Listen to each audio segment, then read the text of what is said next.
You have a lot of data, you've got a lot of transformations, you've got digital AI, generative AI, you've got a lot going on. And so from a talent acquisition space, it's exciting to be part of the forefront from an organization perspective, to be there to help build the talent base that's going to be needed to move us forward.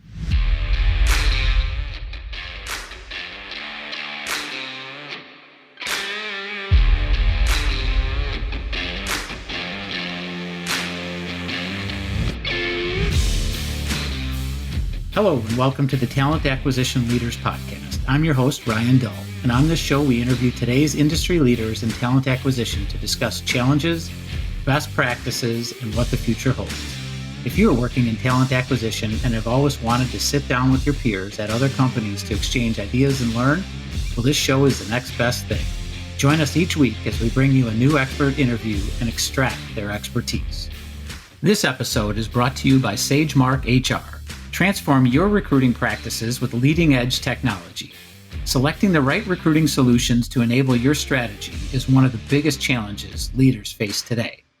You know technology will help, but searching all the options to find out what will work best for your specific needs can be both overwhelming and time-consuming. At SageMark HR, we make selecting the right recruiting technology easy. Our proven process has helped companies such as 3M, Comcast, Stryker, Walgreens, and many more. Reach out to us at SageMark HR for a free consultation to learn how we can help you improve results with less stress and confidently change from reacting to leading.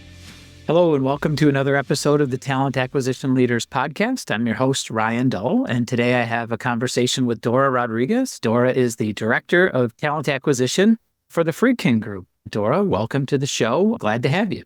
Thank you again for inviting me, Ryan. Yeah, looking forward to our conversation. Let's start out, if you wouldn't mind, share kind of a brief history of your background and maybe how you got started in talent acquisition. I would say similar to most people that end up in talent acquisition, none of us really started here. So I started my career many, many years ago in the retail and hospitality space, then ultimately ending up in oil and gas. So I really kicked off my HR background in the oil and gas space, started with Tenneco, and then ultimately El Paso that acquired Tenneco. I started in kind of an HR assistant role, not really understanding the full gamut of HR, and decided at that point that it looked really, really interesting. I had great mentors and leaders who pulled me into what was back then the staffing space, ultimately growing within the HR space, and that's where I started. So I grew from there into many different industries, going into not only the energy sector, the distribution sector, going into consulting in the healthcare sector, into technology, and then back into oil and gas. I had the opportunity to work with many different industries, both in smaller scale to large scale, but ultimately always leading me back to talent acquisition. Great. Yeah, if you wouldn't mind sharing a little bit about the Friedkin Group as well as the scope of your role for the audience. So the Friedkin Group is a privately held consortium of businesses in the hospitality, adventure, automotive, and sports industries. My role as Director of Talent Acquisition is overseeing the talent acquisition space as it relates to more of the automotive space. My role encompasses the strategy around talent acquisition. Our facet of responsibilities include the governance around our technologies and tools, the recruitment and sourcing aspect, our programs and training, in addition to overseeing where we lead the strategy around the recruitment activities across the business. Although we're not as involved with some of the other privately held businesses across the organization, we do provide support and guidance as needed based on those businesses. Great. So maybe if you wouldn't mind, share a little bit about some of the initiatives that you're proud of or that the team has accomplished, some things that it's accomplished over the last couple of years. I started my career at the Friedkin Group 6 years ago. When I started, our team was fairly small. We had two talent acquisition advisors and one talent acquisition coordinator and myself. At the time, the organization was, again, still a privately held company. Not as visible or not as prominently visible as maybe other organizations in our space. At the time, the organization had just kicked off their first glimpse into a company website. And so it's a very private, kept secret, I guess you could say, in the Houston market. The role at that time was really beginning to evolve. As I came into the organization, really looking to build a strategy, it felt a little bit more like a bit of a startup when you think about the talent acquisition space. The role evolved from building out the EVP or the employee value proposition, building out the strategy around what our technologies would look like, and helping to build the structure around the team. That led us to the development of several different programs, the development of our university program, our veterans initiative, as well as our outreach program. We also established the sourcing function across the team. Each of those keeping in mind that we are a shared services environment back to each of our businesses and keeping in the forefront how those delivery of services would basically impact the businesses. And really keeping in mind everything that we did to focus on the candidate experience in addition to the client experience. Yeah, that's great. So essentially laying the foundation for your delivery model over the last several years. One question I like to ask is, how do you measure performance, both maybe within your TA organization and communicate performance externally, maybe to the broader organization? So I would say one of the first things that I did as a leader coming into this organization was really thinking about what is the longer term vision. So I think when you think about performance, the first thing you need to think about is, are we all aligned? Is there an understanding already of what performance means to the company, to the culture? And so we started with the SOAP, strategy on a page. What is our strategy? How are we going to measure the metrics around the strategy? What are those key components that will drive us into the next 5 years, 3 years, whatever the time frame is that we want to continue to assess?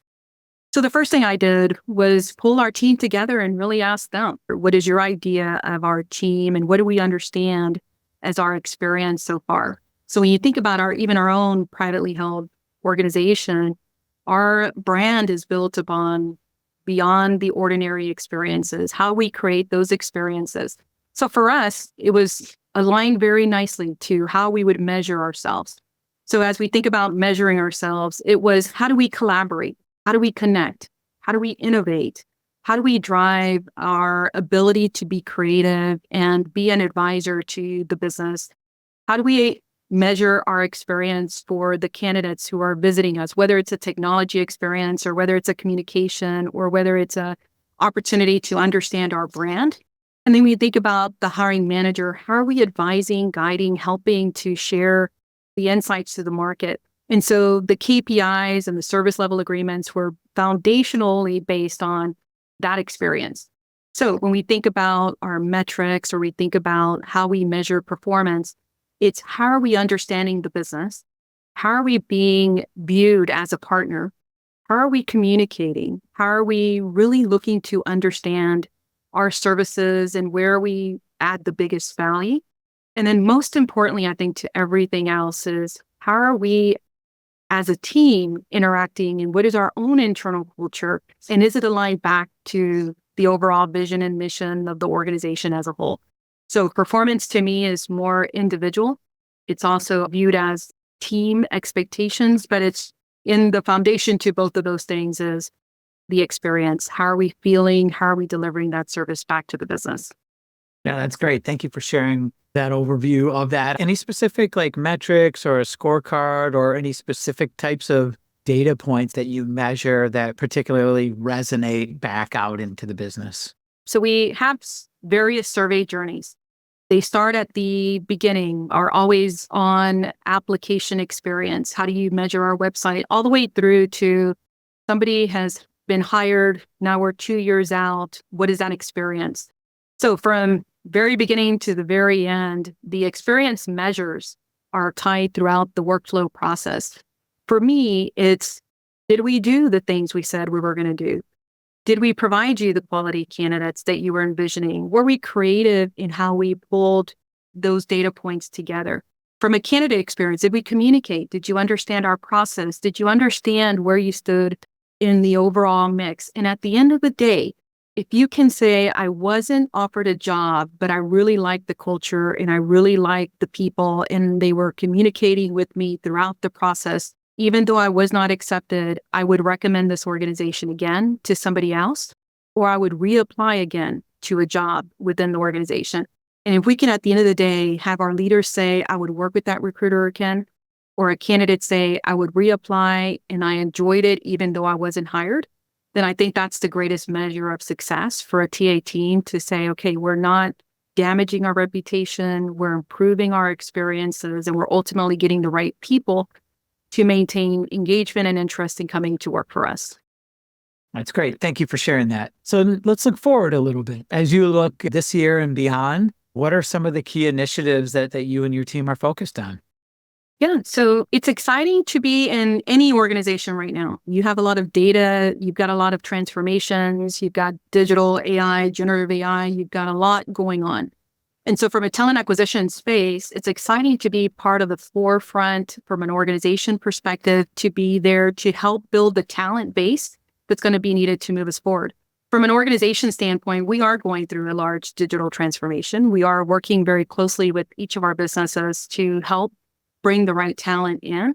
Key initiative for us is, one, making sure that we are aligned as it relates to technology and insights to where we're headed as an overall organization.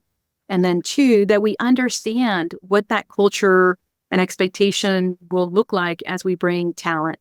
And so for my team, it's focused on understanding our larger vision of the organization, developing opportunities to automate and improve our delivery of services, looking at technologies that help us throughout the recruiting cycle so that we can remove the redundancies for our team. So that, again, when we think about those experiences to the leader and to the candidates, what can we do in our own delivery of services that removes some of those bottlenecks that keep us from communicating to our candidates and our hiring managers, and puts us in an environment where we're more engaged, we're more available, because we don't have all the little things that are being tied down by that could be repetitive in our space. So looking at from the how do we assess or how do we capture notes in our conversations using a little bit more of an AI flair? How do we understand what our leaders are saying through more open communication and conversation? How do we understand how our candidates are feeling through the review and improvements and optimizations of any of our communications and surveys, to really delivering on a condensed recruiting cycle that can be more nimble and more flexible as we continue to grow. We are a growing organization, so that will be or continue to be top of mind. The other piece is we are looking at a lot of data-driven talent. And so we're looking at the holistic view of our talent acquisition space, and we're very clearly creating the connectors back to the overall HR and business delivery. So looking at it from workforce projections all the way through career path mapping, and understanding how that aligns back to performance and skills and the development and growth of our internal employees through internal mobility. So looking at the big picture, taking anything data, analyzing data in order to help us continue to move forward. That's great. Thank you for sharing. Last question I would have for you is, what's some advice that you would give to others in the talent acquisition space, or those that are interested in talent acquisition? It's always exciting when someone considers talent acquisition. When you think about someone joining the talent acquisition space, they can come from so many different areas.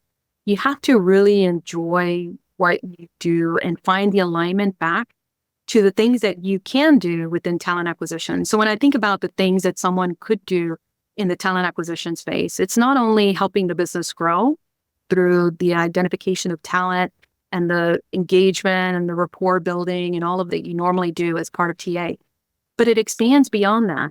And so if you think about what kinds of backgrounds and skills fit well into a talent acquisition space, you've got systems and technologies that someone could lend them their experience into. You've got process and improvements. So you've got business process management tied there. You've got marketing components. You work very closely with the marketing teams and in groups within the organization. You've got training. You have opportunities to build programs and develop projects and be able to expand beyond the space. And you've got this impact back to the community through your outreach programs and through things that you do just in identifying avenues and talent. And then you can create sourcing opportunities. So when you think about somebody coming in, to an organization, and to be aware that it's very broad. Be aware that you're collaborating with different individuals across HR, across the business, and each of them have an impact back to the work that you do individually. So understand who you are, understand what makes you proud of what you do, and inject that into what TA means for you in an organization, and be open to collaborating and working with others to understand their space, because ultimately that's going to help broaden your reach as a talent acquisition advisor, whether it's in the business or in the community. That's great, Dora. Thank you for sharing both your journey and your advice and guidance there. I think you did a great job, and I really appreciate you joining me today on the podcast. You're welcome. Thank you again, Ryan, for the invitation. We hope you've enjoyed this episode of the Talent Acquisition Leaders Podcast. If something we said today resonated with you, please subscribe, rate, and download our podcast and share the episode with your network. Ready to transform your recruiting practices with leading-edge technology, just like our other clients at 3M, Comcast, Stryker, and Walgreens? Then reach out at sagemarkhr.com for a free consultation.